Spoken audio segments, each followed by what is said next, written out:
Low self-esteem, it can appear in every area of our life, and it can have a negative impact on our mental health, right? So self-esteem usually comes from the sense that we have of our self-worth, our self-respect, and the personal value we have of ourselves. And it makes us second guess ourselves, and we can even question how other people perceive us, and we might worry about how we look or how we speak or the behaviors that we can have. A very typical impact of having low self-esteem is that you can even hate the way you think about things and the actions you take, and you might be feeling quite self-conscious many of the times, and you might get triggered in having feelings that everything that you do or you think is wrong.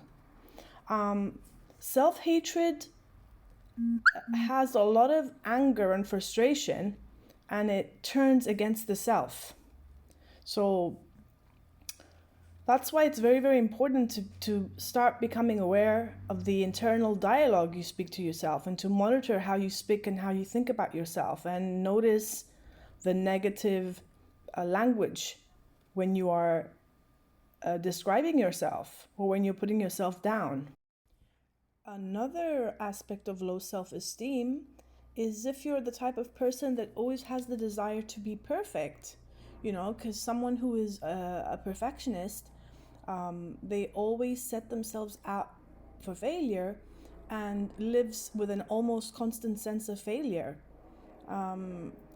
Because usually you may feel that you're not good enough as a perfectionist. So an advice there is to actually look at the expectations you put for yourself, because are they really realistic? And you always need to remind yourself that failing at something doesn't mean that you're a failure,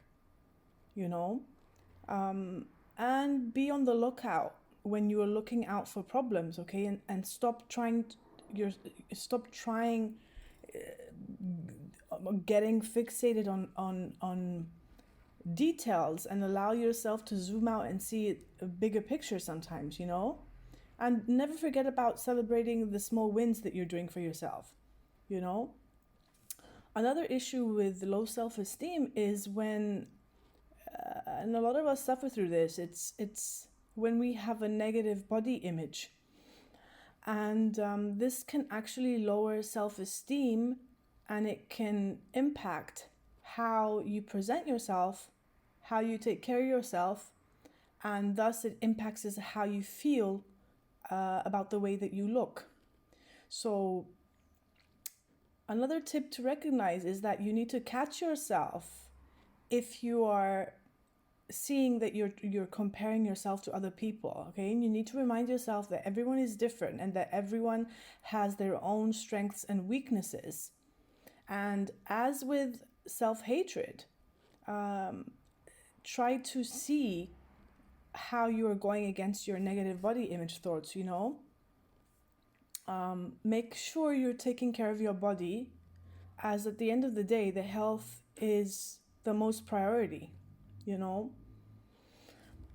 Another thing that triggers low self-esteem is if you're feeling worthless as a person, okay? You might have a deep-rooted sense that you might be less valuable than perhaps the people around you. But you need to remember that feeling worthy is not something that comes, let's say that it is bestowed upon us by others. It's something that actually comes from within. Okay, so a tip there is to avoid comparing yourself to other people, and you need to remember that you are a unique person with your own talents and with your own strengths, and that does not compare to anybody else. There's nothing wrong with admiring other people, but you need to also be feeling worthy of yourself and what you bring to the table, Learn to observe when you're talking down to yourself. Also, low self-esteem, you can be a person that might be quite sensitive to criticism, if somebody says something about you that can get you triggered. So if something like that happens in your life, it's important to listen to what is really being said by the other person, and you need to be evaluating whether the comment people say is true or not. Because it's not always true. Just because people say something does not mean that it's true. It usually stems from within. And another thing about low self-esteem, you might even be a person that people pleases, and you need to be able to learn to say no to doing things that you don't want to do. And being a little bit selfish sometimes, it's such a good thing, because you need to honor what it is that you want. And people pleasing can get you quite the opposite results that you're looking for.